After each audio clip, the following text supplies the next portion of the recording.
exact moment when the Tau Empire began is not clearly marked in any shared calendar, yet the memory of how the Tau became one people remains steady and familiar. Only 6,000 standard years ago, during the 35th millennium, an explorer fleet of the Adeptus Mechanicus found the world of Tau, where its inhabitants still lived in a simple age and had only just learned to use fire. From that quiet beginning, the Tau moved forward with a pace that would later feel almost sudden, as their society grew and changed into one capable of crossing the stars. Before that unity, there was a time known as the Mont'au, when the Tau lived in divided tribes that often clashed and struggled against one another. In those years, the fortress city of Phyodon stood under long siege from warriors of the plains who would accept nothing less than its complete destruction. The defenders endured for many years, holding behind strong walls and relying on their weapons, yet hunger and sickness slowly weakened them as the struggle continued. At a turning point, two unknown figures appeared among the Tau, each carrying a calm presence that could not be ignored.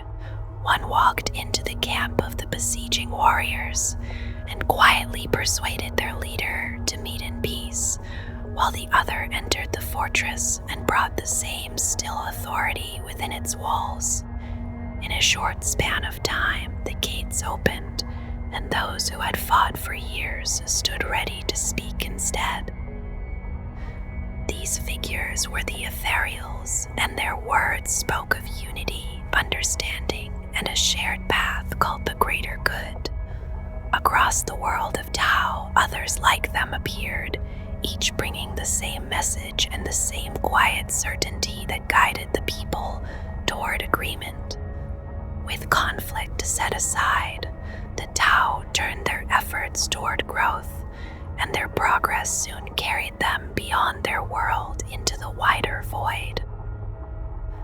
Expansion followed in measured phases, each one marked by journeys to new systems where worlds were claimed, persuaded, or brought into alignment through diplomacy and the promise of shared advancement. These settled systems became known as septs, forming the core of a growing empire that also came to include allied species, such as the Kroot, the Vespid, and the Nagassar. The full extent of these holdings is not completely known, though it is understood that many worlds stand within their reach. Not all paths remained unified, as a faction known as the Farsight Enclaves formed beyond the Damocles Gulf under the command of a Tau who chose a different course. Even so, the Empire continued to extend its influence, drawing in new worlds, and even seeing some from the Imperium turn away and pledge themselves to the greater good. The Damocles Gulf Crusade marked the first open conflict between the Imperium of Man and the expanding Tau Empire, taking place in the eastern reaches of the galaxy during the 41st millennium. Before this war began, there had been quiet exchanges between the Tau and nearby Imperial worlds, where trade and the sharing of knowledge were carried out through the efforts of the Water Caste. These interactions caused concern within the Imperium, and over time a response was prepared that would push back against what was seen as a growing threat. When the Crusade finally advanced into Tau space, Imperial forces struck at outlying settlements and moved steadily deeper into their territory, bringing the conflict to a wider scale. The advance slowed when the fleet reached the Sept world of Daleth Prime, where resistance proved strong and unyielding. The Tau, supported by their Kroot allies, met each attempt with equal force, and the fighting settled into a prolonged struggle where neither side could gain clear ground. For many months, battles continued with heavy losses and no decisive outcome. As time passed, the commanders of the Crusade began to consider a different path, and requests for negotiation from the Tau were eventually accepted. The talks led to a peaceful withdrawal of the Imperial fleet as attention shifted toward another threat approaching from beyond, the Tyranid Hive fleet behemoth. In the later years of the 41st millennium, the Tau Empire faced a new and unfamiliar danger as Hive fleet Gorgon entered their space. This force was a fragment of a larger Tyranid swarm, yet it carried a distinct and troubling ability to adapt quickly to the conditions of battle. As engagements unfolded, the creatures of this fleet showed a rapid shift in their forms, developing resistance to the energy-based weapons that the Tau relied upon. This adaptation seemed unusually fast, and it raised questions about whether it was a unique trait or a response shaped by the nature of their opponent. The conflict drew in the forces of the Imperium as well, and together with the Tau, they worked to halt the advance of the Tyranids. After several years of fighting, Hive Fleet Gorgon was destroyed, though the cost was felt deeply as many colony worlds were consumed and left silent in its wake. On the world of Malbede, an encounter between Tau forces and the Ultramarine Space Marine chapter began as a direct conflict between two opposing sides.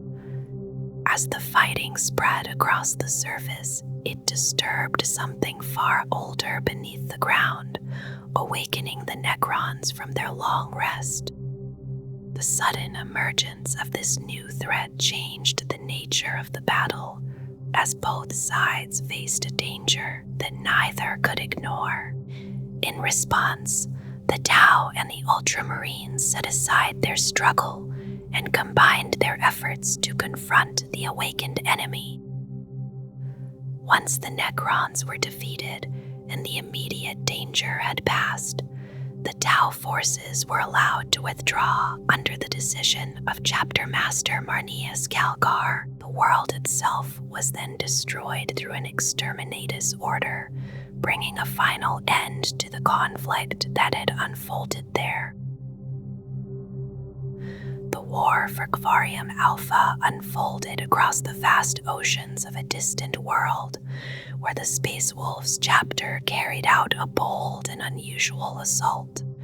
Their drop pods descended into the depths, and their armor had been adapted to allow them to move and fight beneath the sea. Above the surface, battle lines formed as both sides clashed with equal intensity, while below, a second conflict took place in the dark waters where Space Wolves met Tau battlesuits in close engagement. The struggle moved between these two environments, each one shaping the course of the fighting. From the air, Thunderhawk gunships struck with torpedoes and other weapons, targeting Tau forces and their vehicles with precision. In time, the Space Wolves secured victory, though the cost was visible as the remains of both sides drifted upon the surface, marking the end of the conflict before the long return journey across the seabed began. The Taros Campaign took place on a harsh desert world that had once been held by the Imperium, where a large Imperial force arrived with the aim of reclaiming it from the Tau Empire. Alongside the Tau stood their Kroot allies and human forces known as Gue'vesa, who had taken up arms in defense of the planet. As the campaign progressed, the fighting grew costly for the Imperial side, with heavy losses and little success in turning the tide. The defenders held their ground, and despite sustained effort, the Imperial forces were unable to secure control of the world. In the end, the campaign concluded with the Tau retaining possession of Taros, which they renamed Tyros, marking a quiet but firm continuation of their presence there.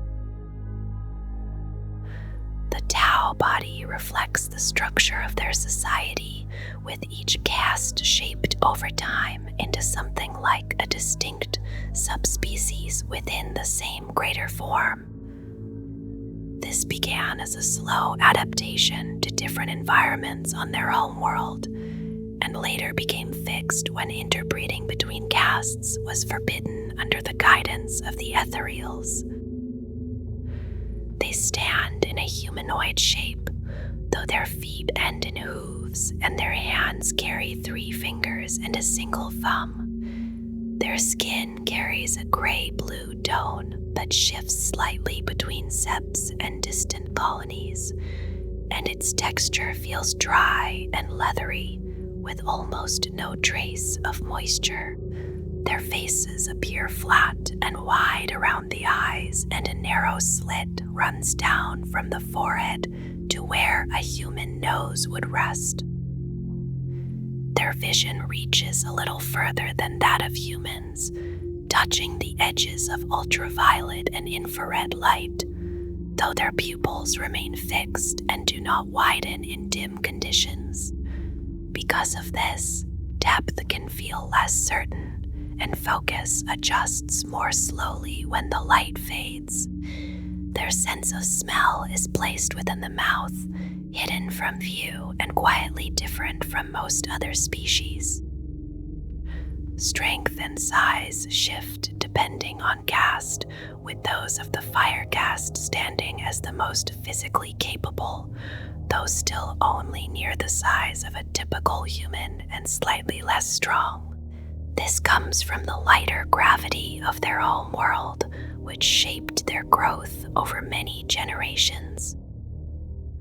Only a small glimpse of female Tau has ever been seen, and even that remains uncertain in meaning. One appeared with softer features and larger eyes, carrying a form closer to human expression, while another displayed no clear difference from a male. There is no clear answer as to which, if either, reflects the truth of their kind. They exist without psychers, and so their understanding of the immaterium remains distant and incomplete. Their minds offer little presence within the warp, appearing faint and flickering rather than bright and burning like a human soul. This gives them some resistance to powers that reach into thought, though it does not shield them from those that take physical form. Their attempts to study the warp have been brief and cautious, leading them to a quiet conclusion that it is not a place meant for them, and that it is better left to others who cannot turn away. Within their own kind, the Ethereals carry a distinct ridge upon the head, and some believe this may guide the others through unseen influence, though nothing has ever proven this with certainty. Without any psychic means to guide them between the stars, they travel more slowly than the Imperium, moving at sublight speeds across the vast emptiness. This steady pace has shaped the growth of their empire, allowing it to expand, but only with patience over long stretches of time.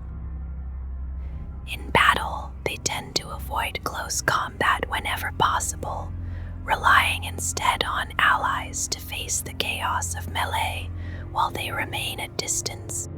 Their sight and patience serve them well in this role, and they have become precise and disciplined marksmen with the weapons they favor. When they encounter other species, Their first instinct is often to speak than to seek agreement, hoping to avoid conflict where it can be spared. Yet there are some they do not attempt to reason with, and these they meet with quiet resolve, unwilling to bring them into the order they have built.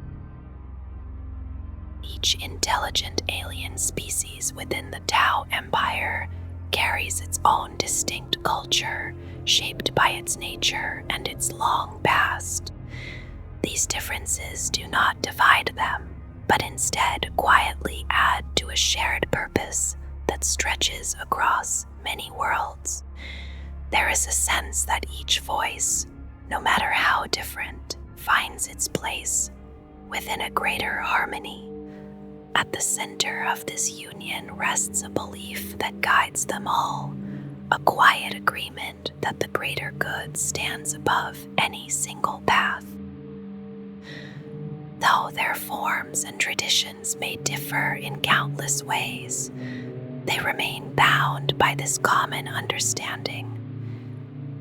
It is this shared idea that allows such varied beings to stand together, not as identical parts, but as many pieces moving toward the same calm and steady goal.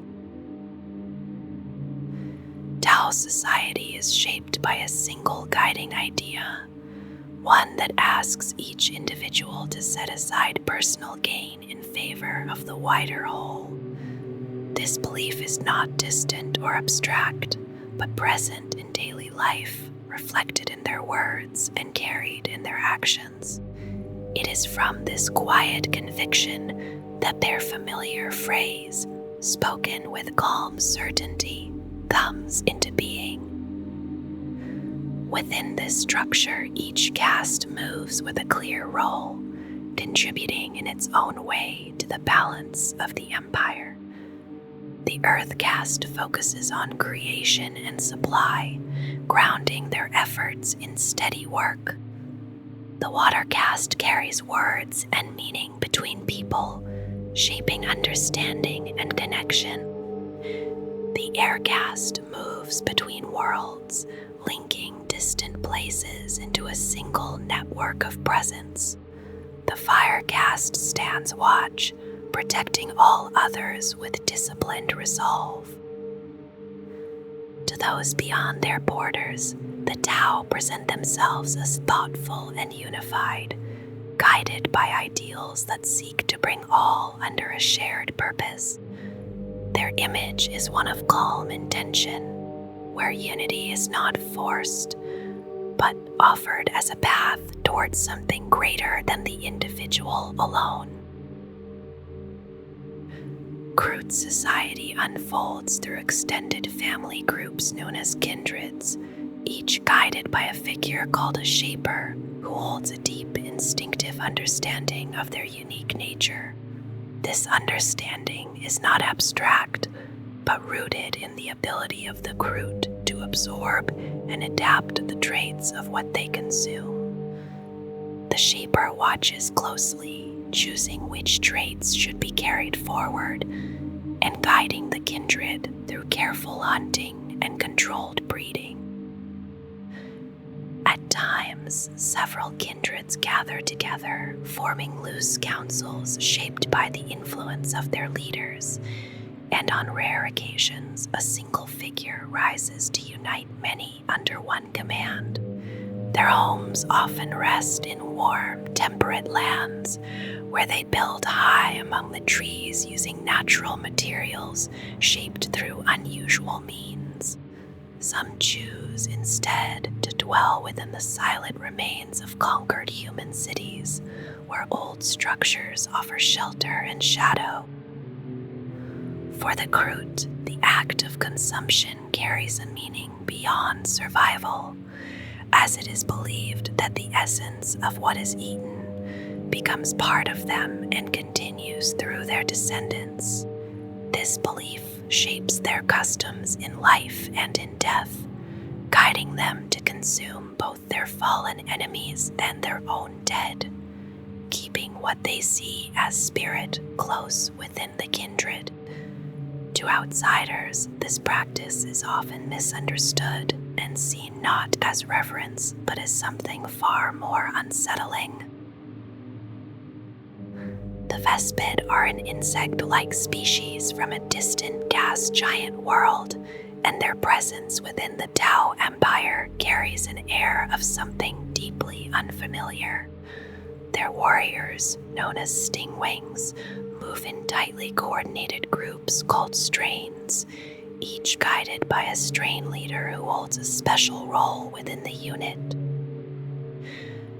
At first, contact between the Tau and the Vespid proved difficult in ways that went beyond simple language. The two species could not even recognize one another as thinking beings, and so progress remained slow and uncertain. Trade began in small ways, focused on the exchange of valuable crystal technologies, yet true understanding remained out of reach. This changed when a device was created under the direction of the Ethereal caste, forming a bridge between minds that had once been closed to each other. With its use, the Vespid suddenly perceived the Tau as fellow sentients, and in that same moment came to understand the idea of the greater good. Those Vespid who carry these devices, known as communion helms, become the link through which meaning flows. They guide their strains, translating intent and purpose, and allowing both sides to move together with coordination. Despite this connection, there are those who question whether something more lies within these devices, wondering if influence runs deeper than simple communication. In battle, the Vespid are valued for their swift movement and their ability to traverse the battlefield with ease, often working alongside advanced suits or moving ahead in quiet scouting roles. Their presence feels precise and fluid, shaped by both their nature and the strange bond that ties them to the Tau. Within the Tau Empire, there exists a growing number of humans who have left behind their former allegiance, becoming known as Gue'vesa. Some arrived through choice, disillusioned by the harshness of their previous rulers, while others were brought in through conquest and have known no other life since. Over time, they have found a place within the structure of the Empire, adapting to its ways. For those from newly taken worlds, acceptance does not always come easily, and there can be lingering resentment toward their new circumstances. Yet even in these early stages, there are individuals who see value in what the Tau offer, and this number tends to grow as the advantages of advanced technology become clear. Most Gue'vesa live with a sense of stability and are treated with care, allowed even to maintain their old forms of worship. At the same time, there is a quiet effort from the Water Caste, gently encouraging a shift away from past beliefs and toward a shared reverence for the greater good. Beyond the more commonly known members, the Tau Empire is surrounded by a wider circle of allied and integrated species, each contributing in ways that are often subtle yet important. The Necrons, known for their psychic nature, were among the earliest to join, setting a quiet precedent for cooperation. The Demiurge maintained close ties through trade, and their knowledge has shaped the development of advanced weaponry within the Empire. Other species move more freely between roles, such as the Tyranids and the Galgs, who often take on mercenary work, lending their strength where it is needed. There are those like the Geotrix, whose skill lies in travel through the void, and others like the Moralian, whose warriors serve with a sense of final dedication. Some have joined willingly under the shared belief that defines the Empire, like the Rangon and the Hornian, who contribute their forces in quieter ways. There are also those whose story has already ended, like the Baktroon, whose early presence was lost to disease, leaving only the legacy of their world within the Empire. Among these varied forms of life, there are even creatures such as the Nagi, whose intelligence and unusual abilities place them close to the centers of decision, offering guidance in ways that are not always fully understood. Within the borders of the Tau Empire, there are worlds spoken of in a quiet way, places where something old remains without clear origin, and they are known simply as Artefact Worlds. Though even now it is uncertain whether any true Tau colonies were ever established upon them. One such world is Arthas Moloch, a place that feels empty in a way that settles slowly, its gray surface stretching outward like a tomb that has long since been abandoned, covered in countless fallen shrines and strange statues without faces, each one older than any human colony world known to the Imperium. The ground itself appears fractured and lifeless, as if the planet had already reached its end long ago, and that impression lingers when nothing living can be found anywhere upon it, not a single trace of green, not even the smallest patch of moss to soften the silence. No one makes a home there, yet the stillness carries signs of what once passed through, with dark brown smears upon the plastered walls of the tombs and faint shadows burned into the stone where the ruins gather close together, as though something unseen had left its mark and then faded away.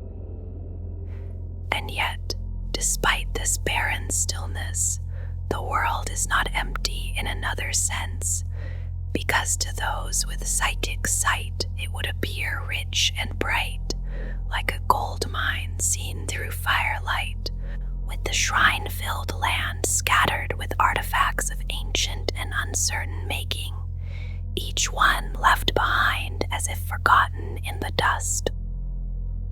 Among these remnants lies the memory of a discovery tied to this silent place, for it was here on Arthas Moloch that Commander Farsight came upon the Dawnblade, adding one more quiet trace to a world already heavy with what it has seen. The greater good, often spoken of as Taufa, is remembered as a guiding belief that binds all Tau together in a quiet sense of shared purpose. It speaks of every self-aware being as equal, each one holding a place that matters within the wider structure of Tau society, and this idea settles in the mind as something steady and constant. There is a gentle insistence within it to set aside smaller conflicts and distractions, encouraging a kind of unity that extends beyond the individual and into the whole of their species, and even further toward other intelligent beings across the galaxy. The thought lingers that harmony is not only desired but expected as part of this larger vision. The Tau do not seek to erase the beliefs or traditions of others, and yet there remains a quiet tension in that stance, because acceptance does not always mean freedom to live without influence. Some worlds have chosen to follow this path willingly, drawn into the calm promise of order and shared purpose. Others resist with equal strength, holding tightly to their own ways and freedoms, and this resistance is seen by the Tau as a failure to understand what they consider a more enlightened path. In that difference, there is a lingering sense of dissonance, as unity is offered, but not always embraced. Beyond the region known as the Damocles Gulf, there are worlds that no longer stand within the Tau Empire, and yet they remain tied to it in quiet ways, forming what is known as the Farsight Enclaves under the leadership of Commander Farsight. These enclaves still hold to the Tauva, the philosophy of the greater good, though they continue without the presence or guidance of the Ethereals, shaping their path in a manner that feels familiar yet distinctly separate from the wider empire. Their exact sept names are not known to those who remain within the Tau Empire, as the armed fortress stations that guard these regions have proven capable of destroying any probes that attempt to reach them, leaving only distant observations gathered over generations. When they are finally sighted again, their forces and fleets carry markings that resemble those of the Tau Empire, though the colors and patterns appear altered, never formally sanctioned by the Ethereals, and quietly hinting at a divergence that has taken root over time. Within these enclaves, the war gear and armor used by the Firecaste reflects an earlier era with equipment that was common around the time of Commander Farsight's disappearance many Terran centuries ago, creating a sense that parts of their forces remain anchored in that distant moment. Even so, there are signs that do not fully align with that impression, as evidence has emerged of classified technology and more recent Tau prototypes present among them, suggesting that something new continues to reach these distant worlds despite their isolation. It remains uncertain how such technology has found its way into the enclaves, whether through quiet acts of spycraft, hidden theft, or those who have left the Tau Empire behind and now lend their aid within the domain shaped by Farsight.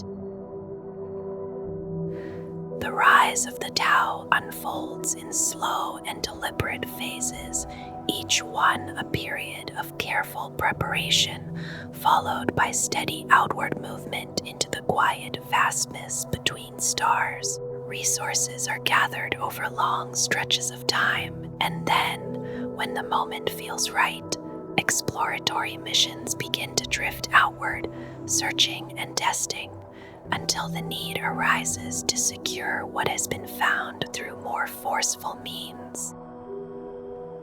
As each new colony settles into stability, it becomes more than a distant outpost, taking on the role of a quiet origin point for the next reach into the unknown.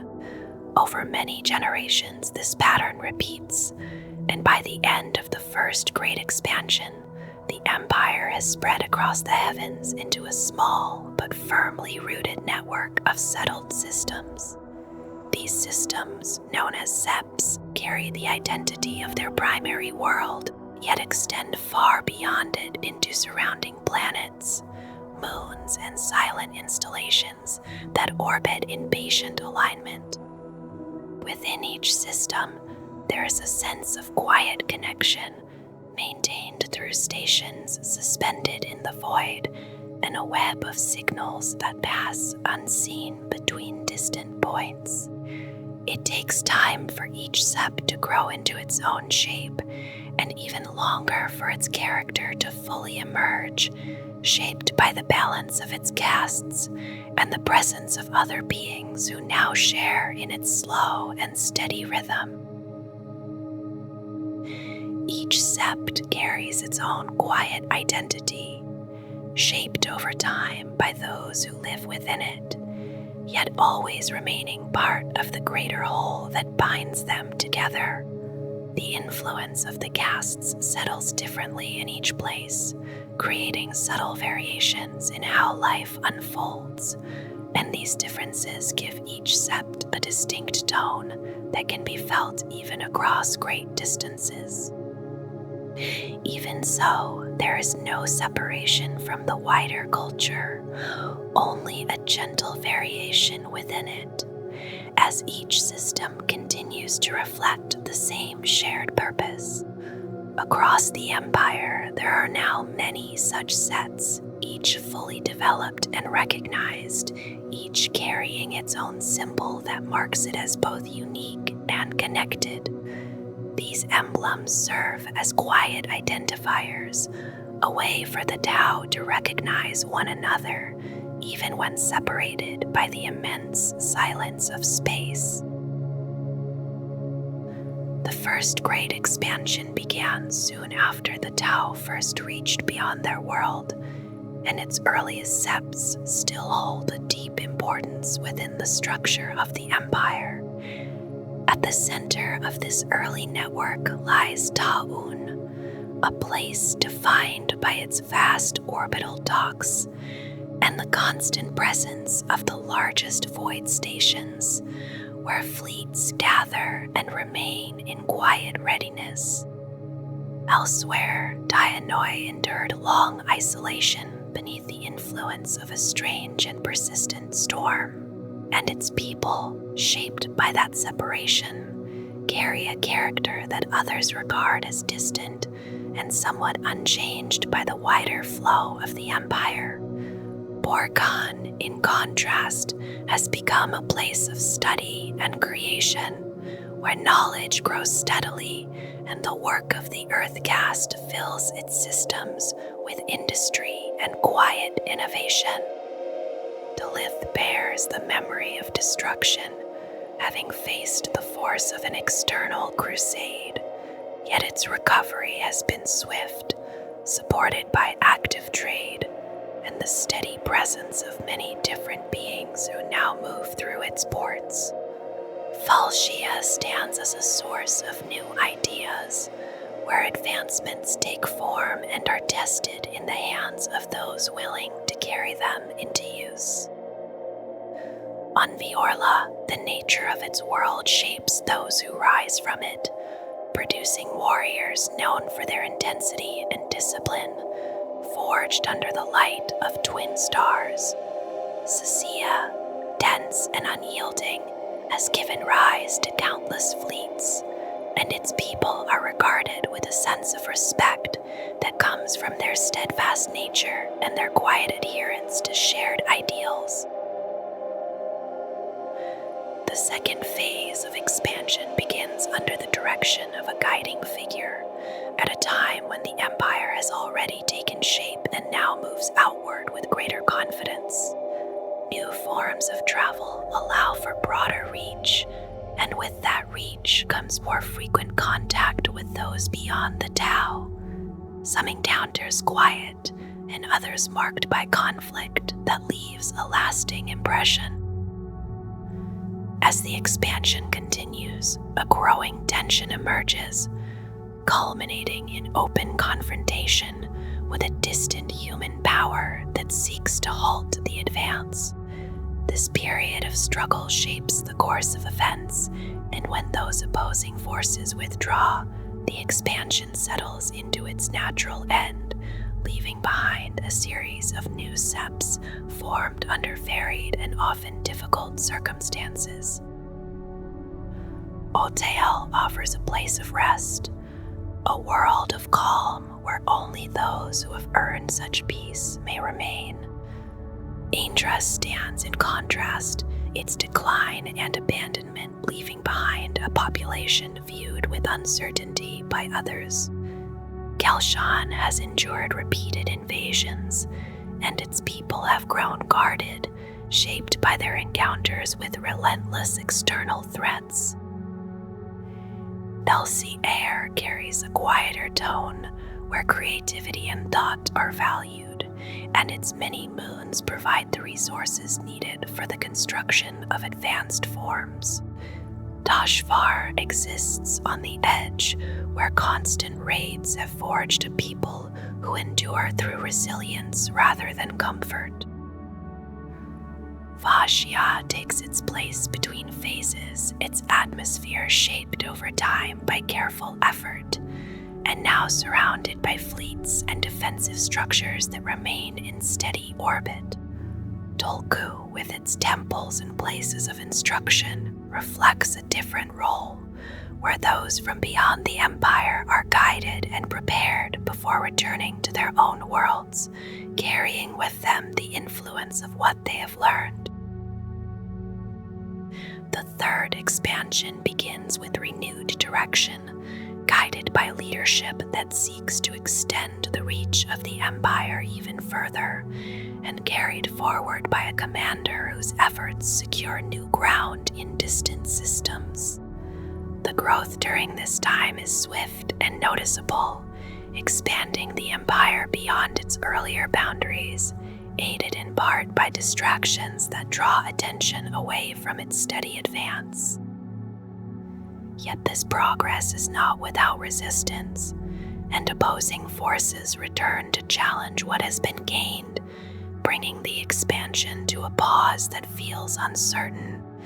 Even so, the movement continues for a time until heavier resistance and internal loss bring it to a troubled end, leaving behind both new settlements and unresolved tensions that linger in the quiet space between them.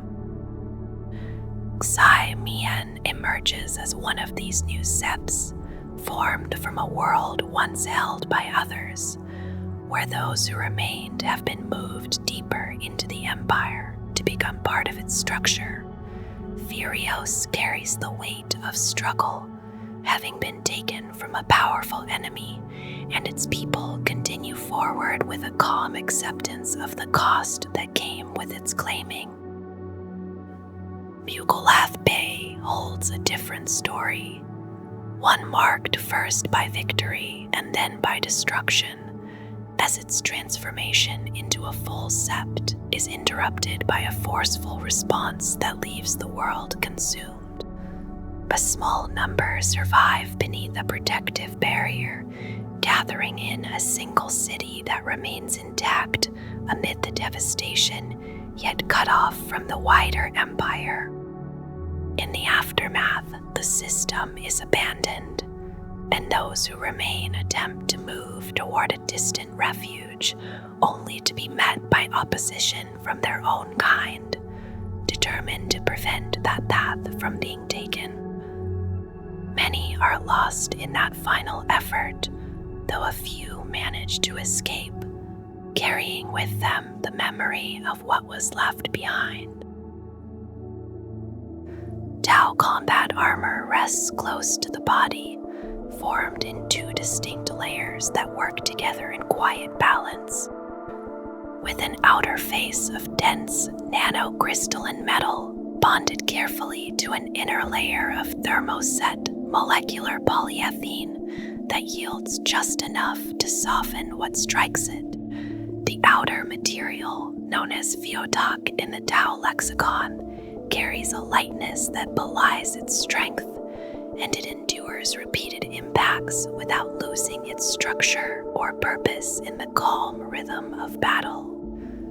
Beneath that surface, the inner layer absorbs force and spreads it outward, easing the shock of high-velocity strikes so that blunt trauma is less likely to reach the warrior within.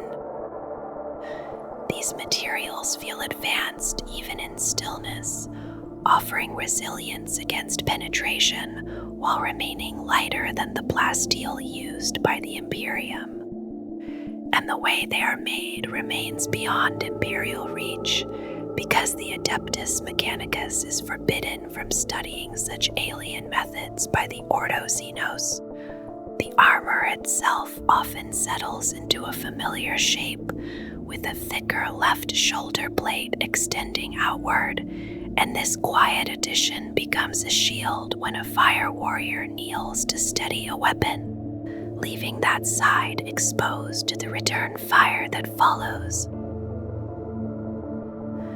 Recon Armour carries the same foundation as the armor worn by fire warriors, though it feels lighter in intent, as certain reinforced layers and plates are set aside, allowing greater movement at the cost of some protection. This balance suits the Pathfinders, who move ahead of others as scouts, relying on freedom and subtlety rather than enduring direct fire for long moments.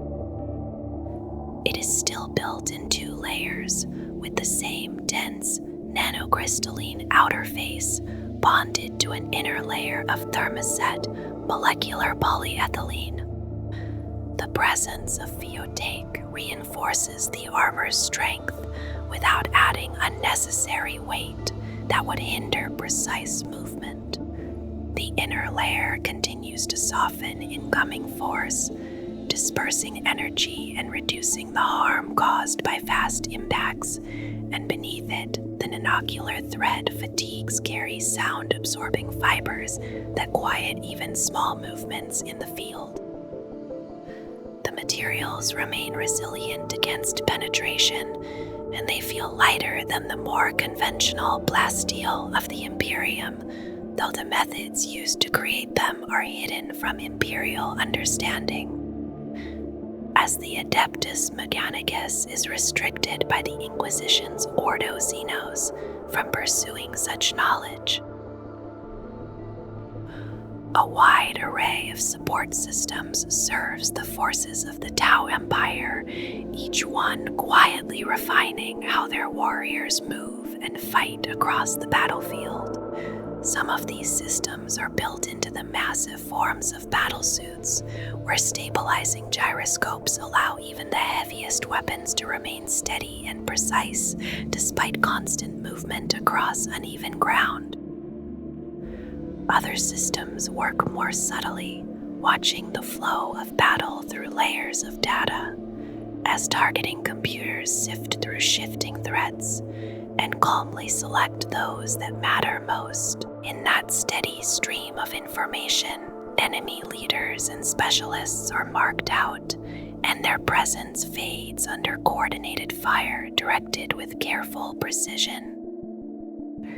Vehicles carry their own quiet safeguards, where clusters of small drones emerge when damage occurs, drifting across armor and machinery as they restore function with practiced efficiency. At the same time, visual systems adjust to darkness and sudden flashes, allowing warriors to see clearly in conditions that would blind others and to strike unseen in the stillness of night.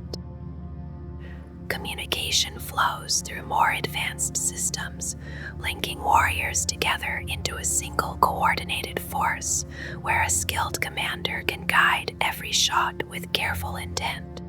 The burden of this awareness is heavy, yet those who master it shape the battle with a steady hand, drawing order from the noise of war. Some systems exist for moments of sudden danger, where incoming threats are predicted and met with immediate response, while others push the limits of power itself, drawing upon unstable energy sources that can rival the output of a star. These devices offer immense strength, yet they carry quiet risks, and those who use them accept that cost without hesitation.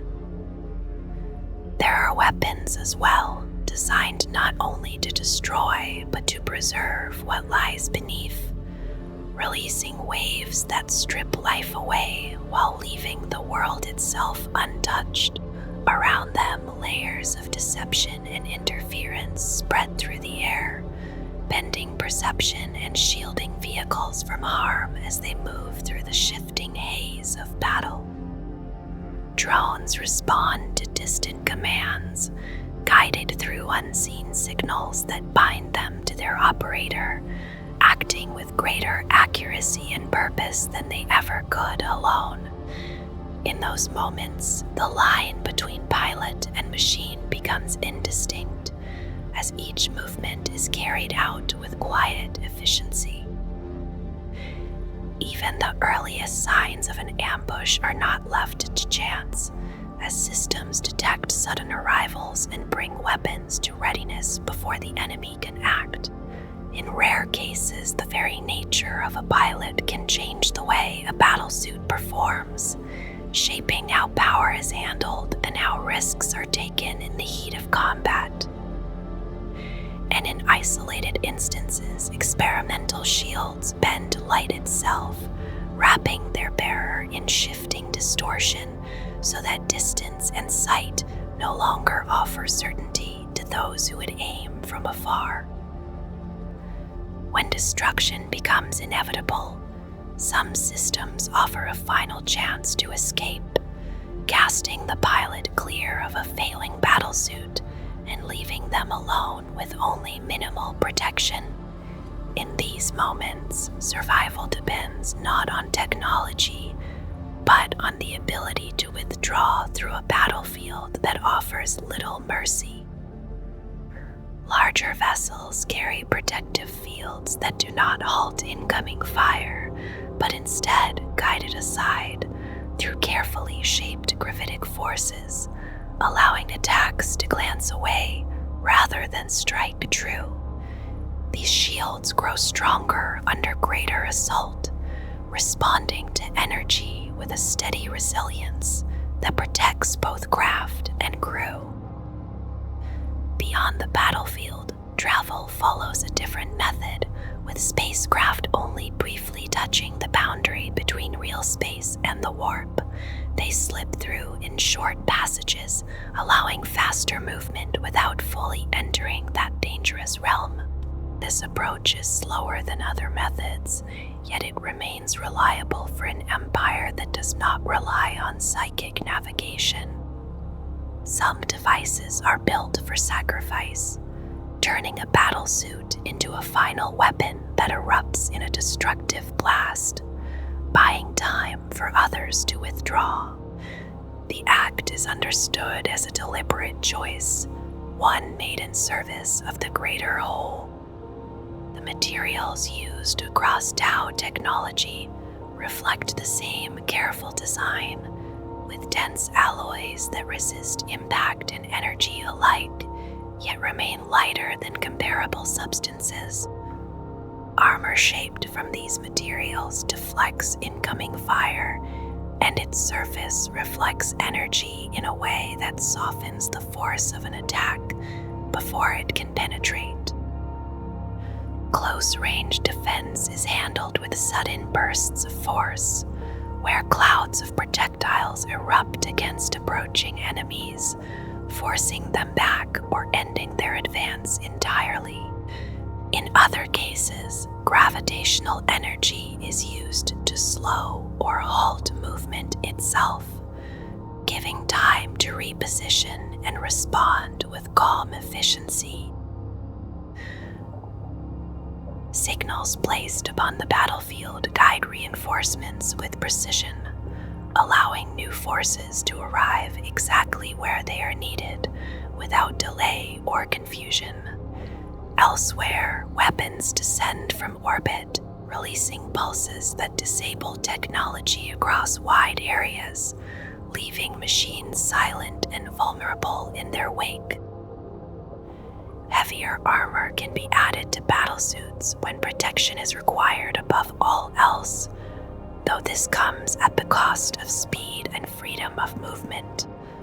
Even so, such choices are made when the situation demands endurance rather than agility. Movement itself is shaped by controlled propulsion, where flight is steady and deliberate, allowing warriors to remain stable even as they traverse the air and maintain their aim. Some systems guide forces from afar, using precise signals to direct descending units so that they arrive exactly where they are needed without error or delay.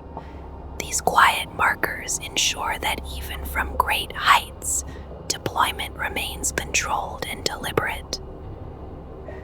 Within certain weapons, unstable materials are used to amplify destructive force, releasing intense bursts of energy when exposed to air and allowing shots to strike with far greater power than usual. This controlled instability is handled with care, yet it remains a potent tool in the arsenal of the Tau. Advanced sensors scan across every known band of detection, revealing enemies that would otherwise remain hidden, and sharing that knowledge across an entire unit.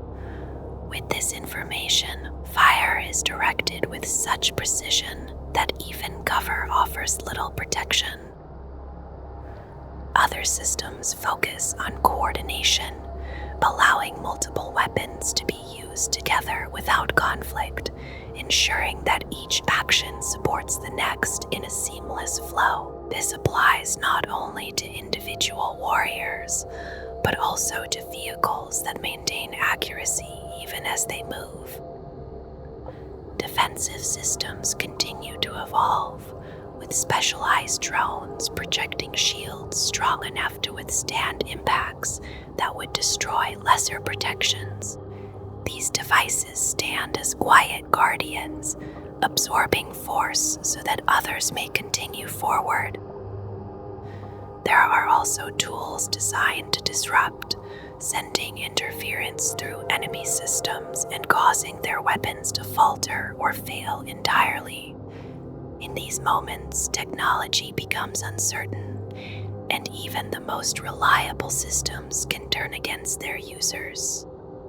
Close combat is not ignored, as certain weapons allow a battlesuit to strike with immense force, breaking through armor and tearing apart machines with deliberate, crushing blows. These tools exist for situations where distance can no longer be maintained and direct confrontation becomes unavoidable. Defensive bursts of light and sound repel those who approach too closely, disorienting them and slowing their advance, giving time for a measured response. Nearby, automated systems track incoming threats and respond instantly, providing steady protection without hesitation.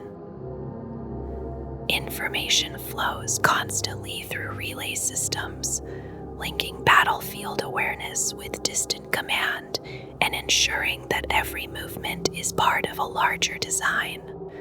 At the same time, weapons can be enhanced by nearby fields, extending their reach and allowing engagements to begin from greater distances.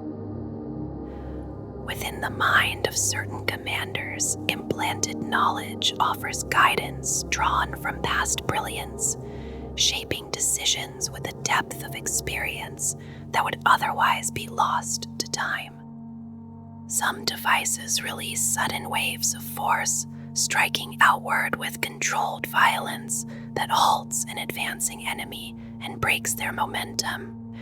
These systems are the result of long efforts to understand unfamiliar technologies, and their operation reflects both persistence and adaptation. Shielding continues to evolve, with variations that favor different forms of defense, some offering stronger protection at close range, while others draw upon internal power to become nearly impenetrable for a brief moment. These layers of protection shift depending on the demands of battle, adjusting to the nature of the threat.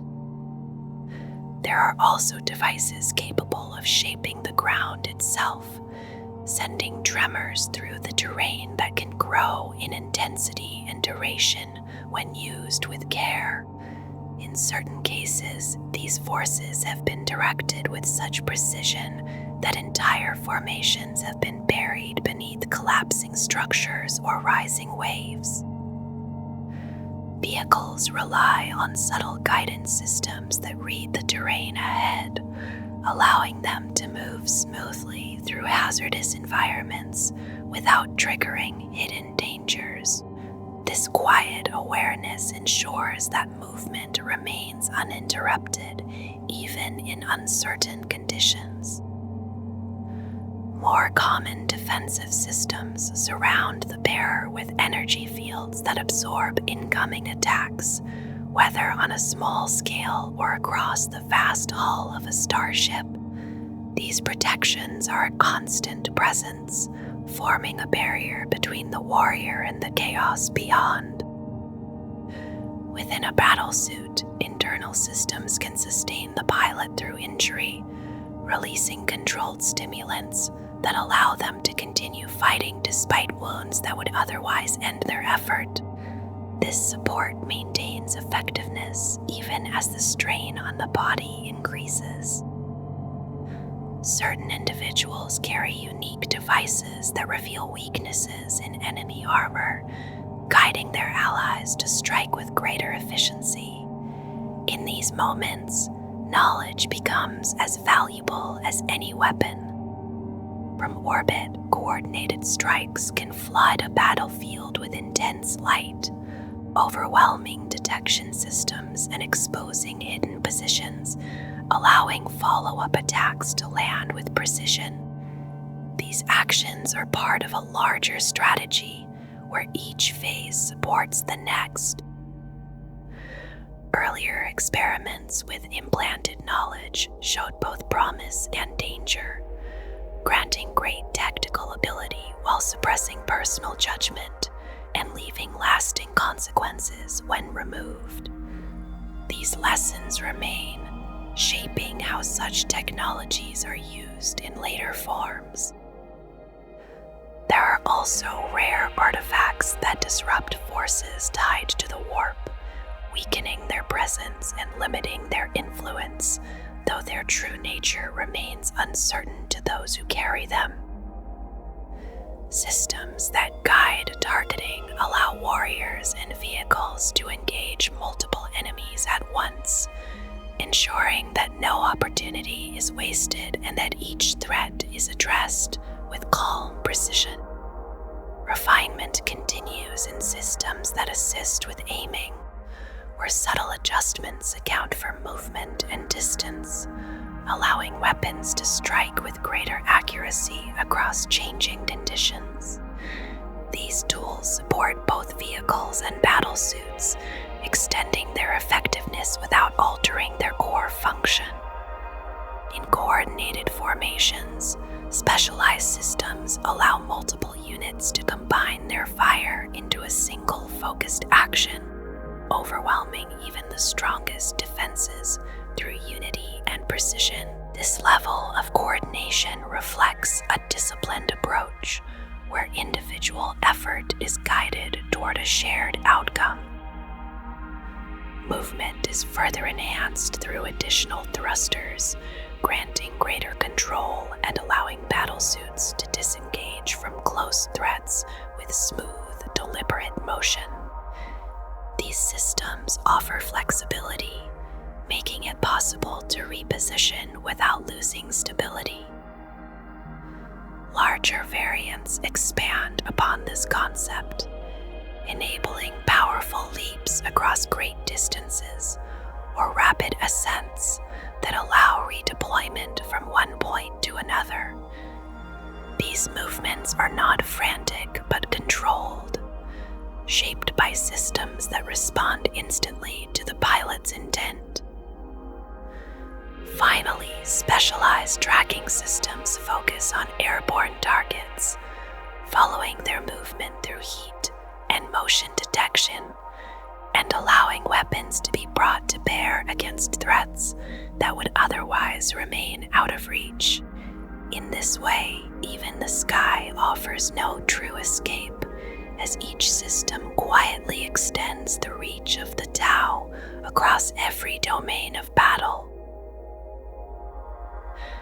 The Tau live within a structured order that places the needs of the many above any single life, and in that quiet understanding, each individual finds their place as part of something larger.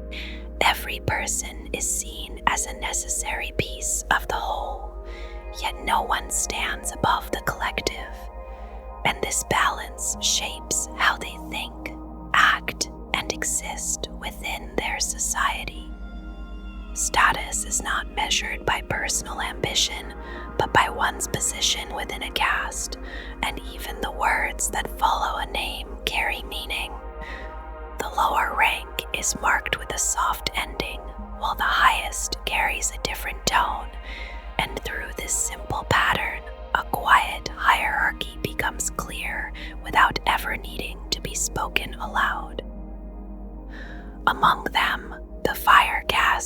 moves with purpose, formed by a past rooted in open plains and survival, where strength and endurance were essential to endure as hunters and warriors.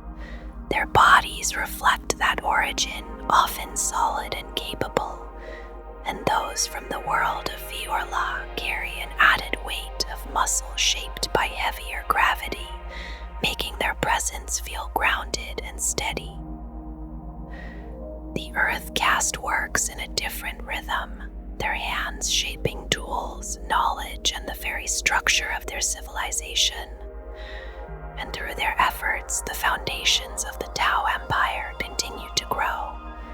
Their forms are shorter and broader, built for labor and precision, and their influence can be felt in every crafted system and technological advance that surrounds them. The water caste moves between people and worlds, carrying words instead of weapons, and guiding connections that hold the Empire together. Their taller and more slender frames seem to match their role, and their ease with language allows them to bridge differences, even reaching out to distant worlds where some have accepted the greater good without conflict. Far from the ground, the air caste lives in the quiet expanse between stars, their long limbs and hollow bones shaped by lives spent in low gravity, where movement follows different rules. They rarely return to planetary surfaces as the weight of gravity has become unfamiliar, and in earlier times, they were said to glide on air currents with membranes stretched between their limbs, a memory of a different age. Above all of them, the Ethereals stand as guides, their presence marked by a distinct ridge of bone at the center of the forehead, a feature that sets them apart without words. Their origins remain uncertain, yet their authority is rarely questioned, and when they speak, most will follow without hesitation, whether in council chambers or upon the field of battle. One among them, known as Aounfa, holds a place of prominence, leading as the ethereal supreme and guiding the greater whole with a steady, unseen hand. There is a quiet uncertainty that surrounds the way the Ethereals guide their people, and over time, many have wondered how a divided and hostile collection of tribes became something unified and orderly. The question lingers in the background, not fully answered, yet never entirely dismissed. Some believe that the answer lies beyond simple leadership, suggesting that the distinct ridge upon the Ethereals' foreheads is more than a visible trait, and may serve as a source of influence that reaches others without force. It is said that this feature could produce subtle signals, encouraging obedience or openness, not only among the Tau, but even touching other intelligent species in a quieter way. This idea did not exist from the beginning, and it emerged later, shaped by those who felt the Tau seemed too harmonious within a darker universe, and so a more unsettling possibility was introduced to shift that perception. The presence of control, even if uncertain, added a different tone to what was once seen as purely cooperative. That same feeling appears again in the use of specialized helms given to the Vespid, devices described as tools for communication, yet carrying an implication that something deeper may be taking place beneath their intended purpose. The suggestion of direct manipulation lingers there, not confirmed, yet difficult to ignore once considered. Tau warfare on the ground is carried out by the fire caste, their presence steady and deliberate as cadres move across the field in coordinated formations. Above them, the Aircast guides vessels through void and sky, maintaining fleets and carrying forces between distant systems with quiet precision. These fleets include both dedicated warships and armed merchant vessels, all part of a wider structure that binds the Empire together. Within these formations, warriors often come from the same sept, their shared origin shaping how they move and respond as a single unit. Alongside them stand auxiliaries drawn from other species, their roles woven carefully into the wider plan.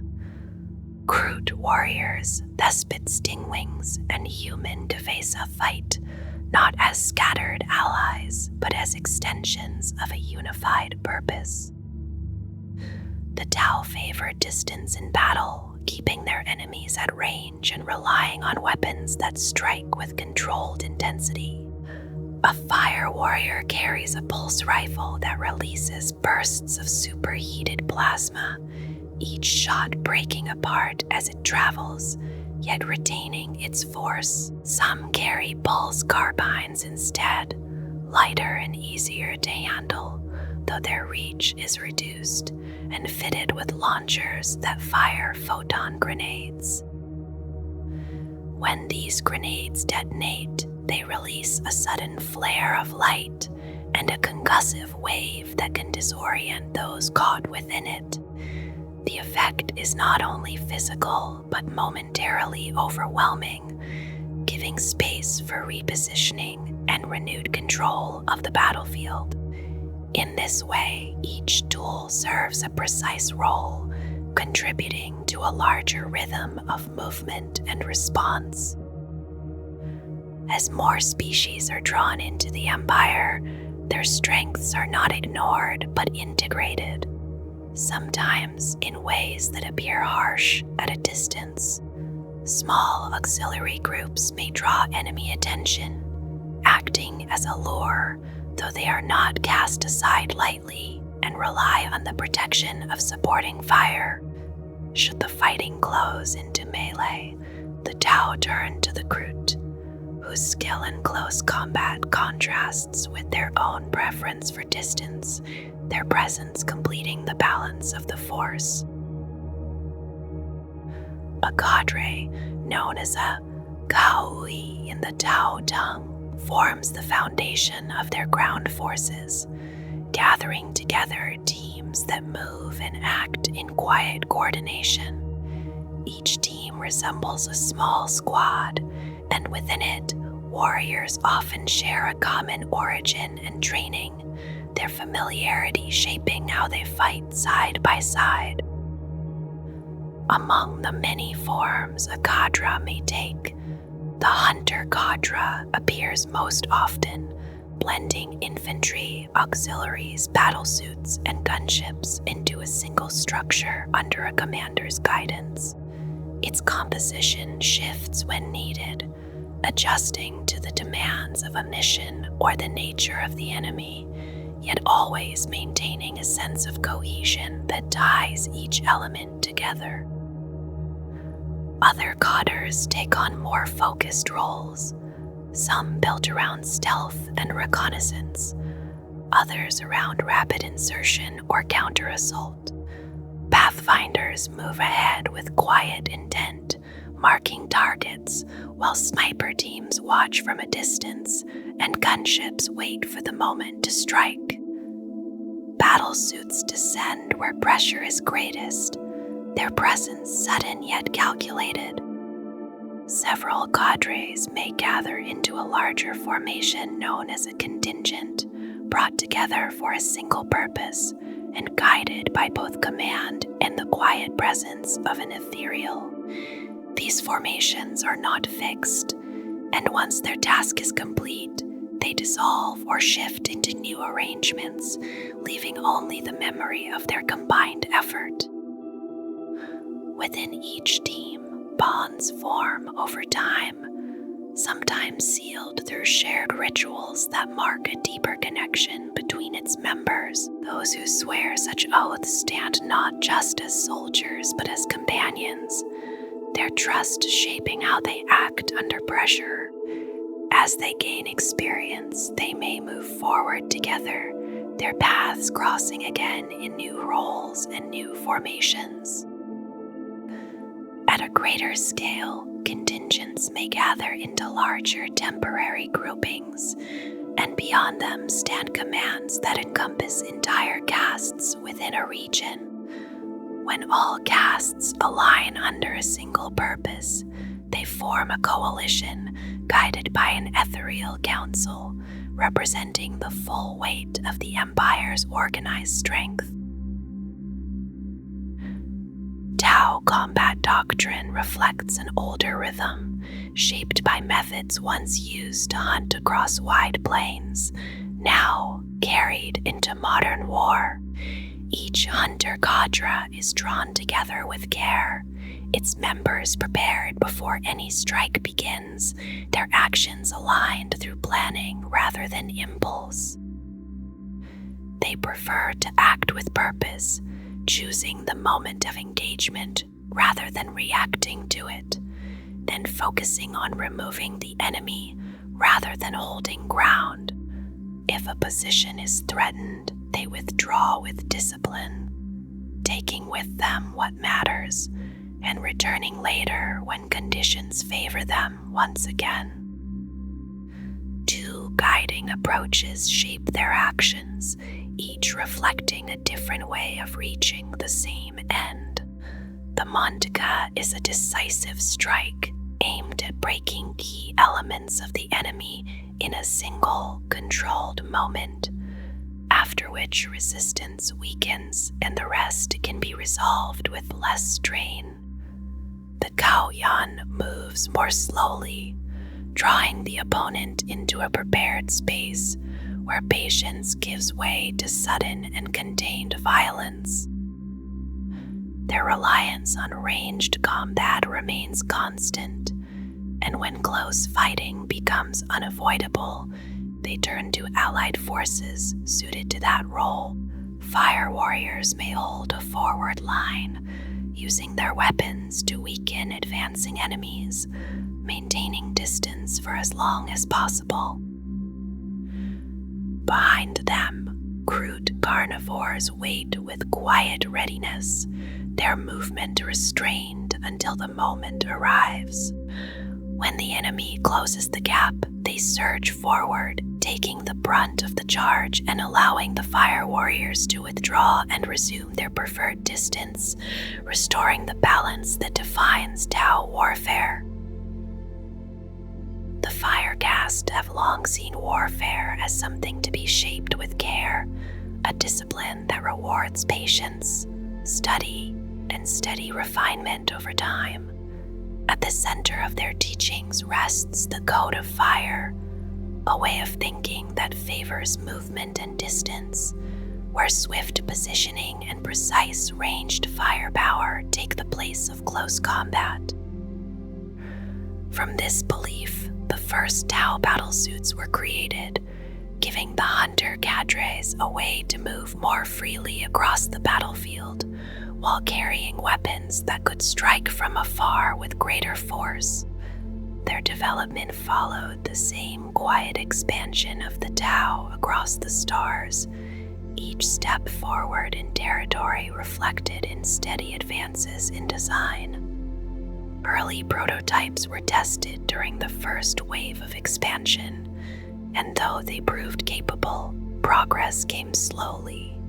In the second half of the 39th millennium, improvements in anti-gravitic motors were brought together with the existing suit technology, forming the first T-series battlesuits that aided in the annexation of the Dashvar Sept. These early machines were heavy and not yet refined, yet they allowed the Fire Caste to face enemies that had once been beyond their reach. At the same time, they offered the Earthcast a chance to quietly test and shape the technologies that would define future designs. The original suits relied on fossil fuel power, though they were soon replaced by the V series, which drew energy from nuclear fission reactors. The first versions of these newer suits exposed their pilots to dangerous levels of radiation, and this cost was not easily borne. Later improvements resolved this issue, and with that change, battlesuits became a regular presence within the military forces of the Tau Empire. As their use spread, newly trained pilots began to refine their approach, learning how to move and strike in ways that matched the strengths of their armored forms. By the beginning of the next great expansion, advances in power systems and weapon loadouts had already reshaped what these suits could achieve. Repulsor jump jet technology, strengthened with anti-gravitic systems, allowed the hunter cadres to cross terrain with ease, and new worlds were brought under control at a pace not seen before.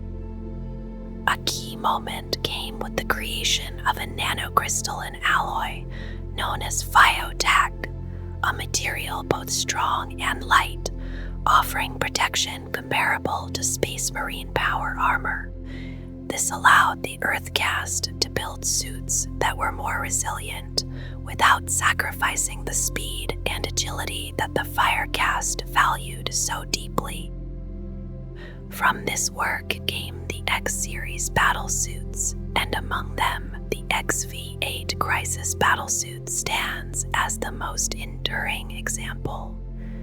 These suits remain central to the Tau way of war, even as new variants and refinements continue to appear. As the Empire reached farther into unknown space, the hunter cadres met new and dangerous enemies, and each encounter brought new demands. In response, the Earthcast developed specialized suits designed for specific roles, shaped by the threats they were meant to face. The compact XV-15 stealth suit was made for quiet scouting and infiltration, though it was later replaced by the larger XV-25 after concerns arose that their technology had been captured by the Imperium during the Kappa Mortis incident. In another conflict, the Great War of Confederation led to the creation of high-yield missile pods for the XV-88 broadside battlesuits, allowing them to better withstand the assaults of orc hordes. Later still, the XV-104 Riptide battlesuit was developed after contact with the vast armies of the Imperium during the Damocles Gulf Crusade, marking the arrival of the first-class 10 battlesuit. The KV-128 Storm Surge followed as a direct answer to the towering war machines of the Imperium, standing as yet another sign that the Earthcast continues its quiet, unending pursuit of technological superiority. Among the Firecast, the use of a battlesuit is not given lightly, and it is seen as a quiet mark of honor that must be earned over time. A fire warrior advances through years of steady service, their progress shaped by careful evaluation known as the trial by fire, which measures their readiness without haste or favor. Only those who have proven themselves in battle and reached the rank of Chassui are permitted to take that next step, and even then the path begins with the lighter forms of warfare. They learned through the use of stealth suits, where patience and precision guide them through infiltration and ambush, continuing the discipline they first embraced as pathfinders. When that stage is passed, the transition feels like a natural continuation rather than a sudden rise, and they are entrusted with a crisis battlesuit, joining the ranks of the Firecast elite. From there, many move toward the use of heavier support roles where experience with broadside battlesuits deepens their understanding of coordinated firepower, even if some choose to pass over this stage.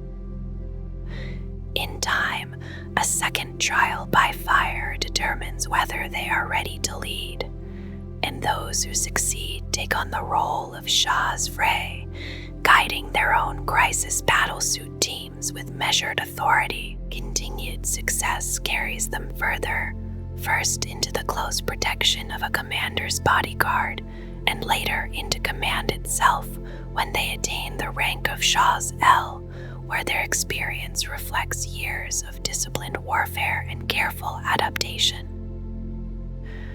Those who endure long enough and prove their strength in this role may rise once more, reaching the rank of Shaso, where only the most capable remain.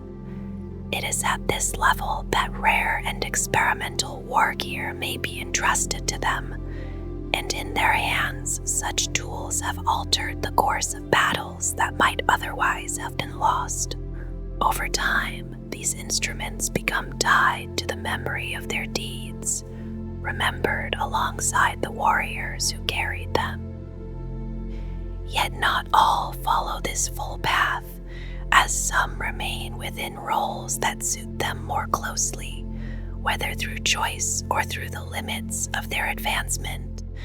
These warriors often become steady figures within the Firecast, guiding others as squad leaders, catering fireblades, or leaders of specialized battlesuit teams, ensuring that the knowledge they have gained continues to shape those who come after them. The Tau Empire makes use of a wide range of advanced weaponry, shaped carefully by the hands of the Earthcast and refined over time. These designs often surpass the tools of other races, and their most recognizable forms can be seen in pulse and rail weapon systems that define their armies. Their approach to warfare is not fixed, and each tool is shaped by the demands of the battlefield as it shifts and changes. Because of this, many devices are created in evolving forms, tested and adjusted in active combat rather than in isolation. Some of these weapons are marked as experimental, set apart from standard issue and entrusted only to those with the experience to judge their worth. These commanders carry them into war, not only to fight, but to observe and refine their use in the quiet moments between engagements.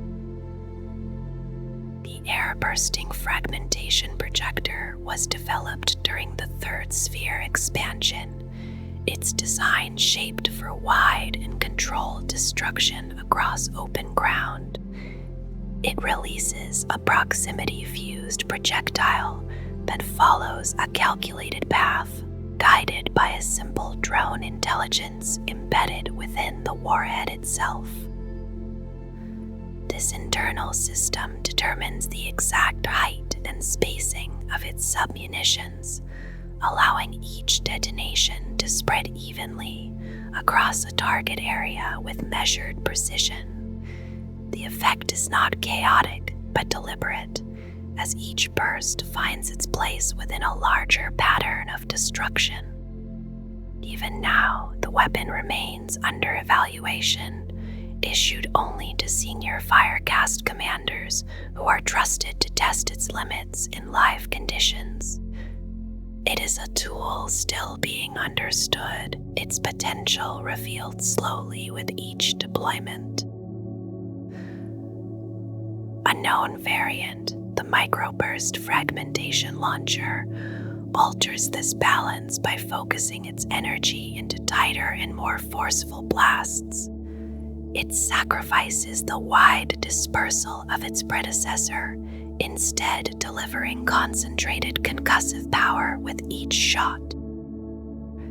Its smaller form and faster firing cycle allow it to function in confined environments where space is limited and timing matters more than reach. In such close quarters, its controlled bursts become precise strikes, shaping the battlefield in brief and sudden moments. The Dawn Blade is an ancient weapon carried by Commander Farsight and drawn from a forgotten past that predates the Imperium itself. He claimed it from the ruins of Artefact Worlds, pulling it free in a moment of desperation as a demon pressed its assault upon that silent world. Its origins lie with a lost alien race, one that left behind no clear explanation for the materials or methods used in its creation. Even the most skilled minds of the Earthcast cannot fully understand what it is made of, only that it endures beyond what should be possible. The blade cuts with unnatural ease, passing through rock, armor, and flesh without resistance, leaving only the faint shimmer of energy in its wake. As it moves, its surface flickers with strange light, tracing arcs that linger for a heartbeat before fading into stillness. Farsight adapted the weapon for use with his battlesuit, making it an extension of his will in close combat. Since that moment on Artefact Worlds, it has remained at his side, a constant presence in every engagement that draws him into the reach of his enemies. The EMP Blaster is a specialized weapon built to disrupt rather than destroy, and issued only to a specific variant of Vanguard Commander battlesuits. It fires short-ranged rounds that detonate with a contained burst, releasing an electromagnetic pulse at the moment of impact. This pulse moves through armor and machinery, interfering with circuits and systems that rely on precise function. Vehicles falter under its influence, and internal mechanisms begin to fail in ways that are often sudden and difficult to recover from. Though it leaves no visible damage on the surface, its effect is deeply felt within, where systems collapse or overload under the strain. In some cases, the disruption becomes severe enough to trigger a catastrophic failure, ending in a violent reaction that consumes the target from within.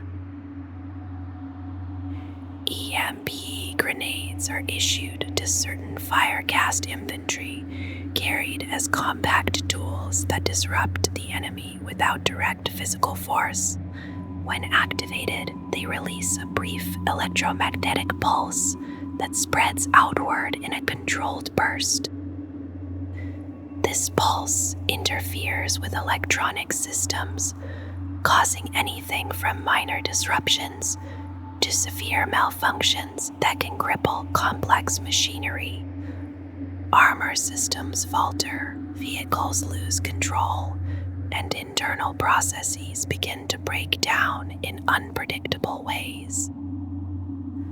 The damage is not visible at first glance, yet its consequences unfold quickly as systems fail and overload. In some cases, the instability becomes too great to contain, and the affected machine collapses into a destructive reaction that ends its function entirely. The Equalizer is a close combat weapon carried exclusively by members of the Ethereal caste, held as both a symbol of authority and a means of protection. They are always carried in pairs, their simple baton-like form concealing the power contained within. Each one houses a disruption field that activates on impact, releasing force that can shatter armor and bone with a single controlled strike. The motion is precise, guided by discipline rather than aggression, reflecting the role of those who carry them. Though they serve as emblems of office, they are not merely ceremonial, and their presence suggests readiness beneath calm restraint.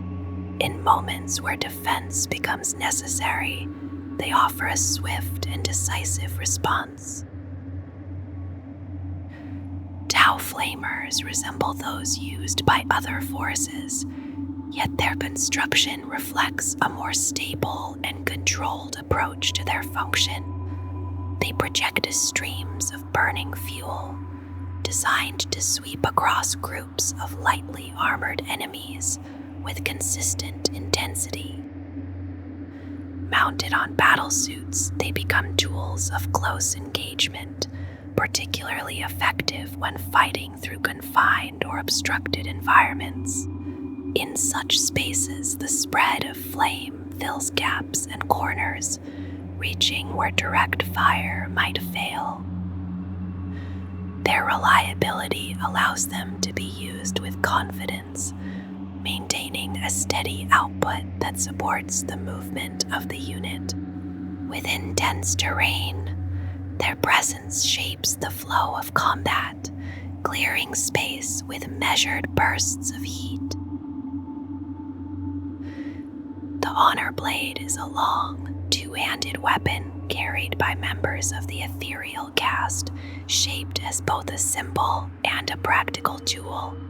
Each one is crafted individually, yet all share the form of a broad blade set upon a light and balanced shaft. It serves a ceremonial role often used in controlled duels between Ethereals that resemble a form of coordinated meditation rather than open combat. The movements are fluid and deliberate, creating patterns that flow without urgency or excess force. In these exchanges, the blade moves so smoothly that its path becomes difficult to follow, its motion blending into a continuous sweep. Though rarely used in battle, it remains a weapon of last resort, carried with quiet readiness should the need arise.